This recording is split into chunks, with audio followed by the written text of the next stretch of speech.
Hey guys, this is Jeremy from 70 Productions and we're back with video. I love it. This week I want to talk to you guys about why some people should not be involved in church technology.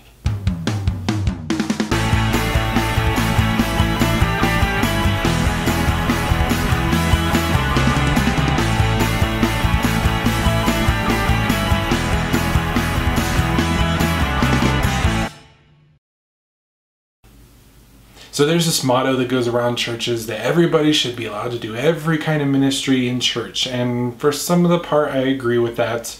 I definitely think that somebody that's not comfortable with children should not be helping with the nursery. I think the people that just do not connect well with teenagers, maybe they have their own teenagers and they're frustrated. Maybe they shouldn't get involved in something like that. For those that have not been able to handle with death, maybe they should not be part of the bereavement process. For those that are wanting to do something that doesn't necessarily involve interacting with people that they don't know, the welcoming ministry may not be for you. And so, just as with everything else, I think that the church tech ministry probably should have people that are not on that team.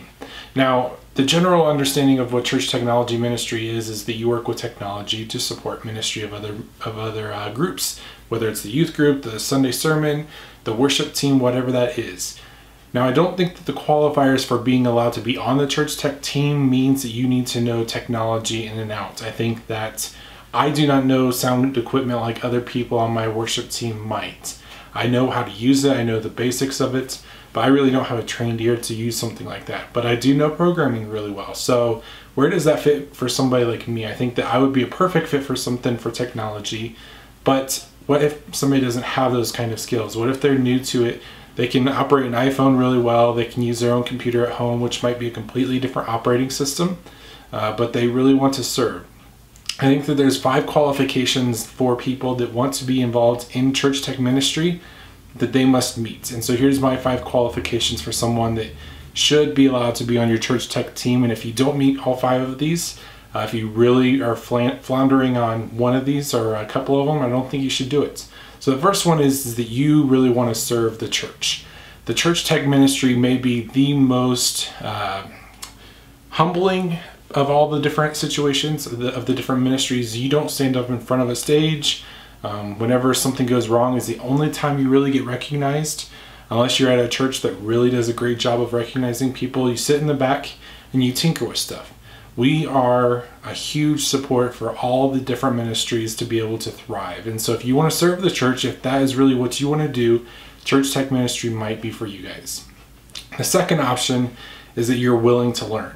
I don't think that you need to know it all.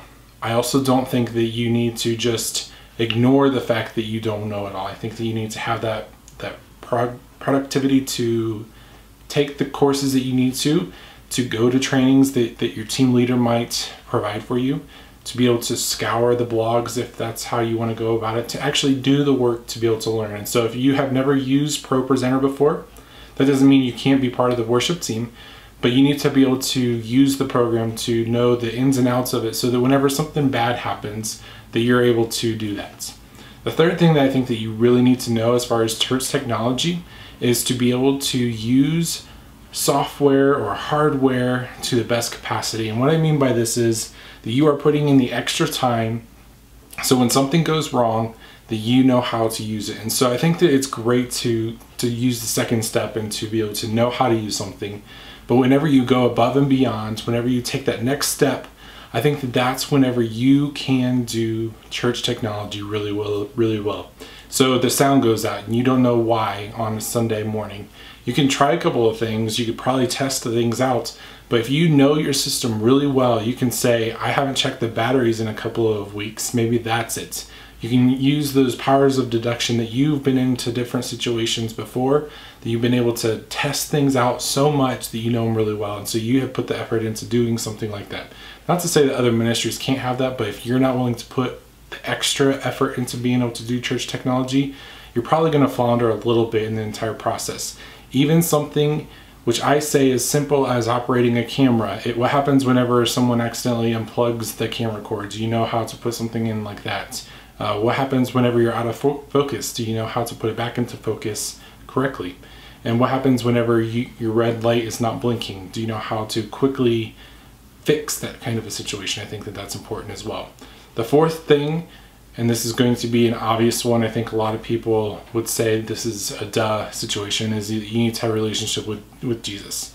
That you are living in a lifestyle that is appropriate, and that you are serving well. And so just with as any different kind of leadership within the church, for my own personal sake, I have always had the rule that you are living a life that would say is honoring God and is living like Christ. And because you're in a position of leadership, you might not be the person up front giving the sermon, but you are somebody that is representing the church. And so for me, that means that you do have a relationship with Christ, that you are living as much out of sin as possible, that you're not living in sin regularly, that you're continuing to make the same mistake over and over again. That's a huge one for me. The final one, and this might come as a little bit of a shock, is we've been talking about skills, how to be able to engage better with those different type of things, and I think that that's really important just in general with technology. But the final one is that you have a theology to your ministry.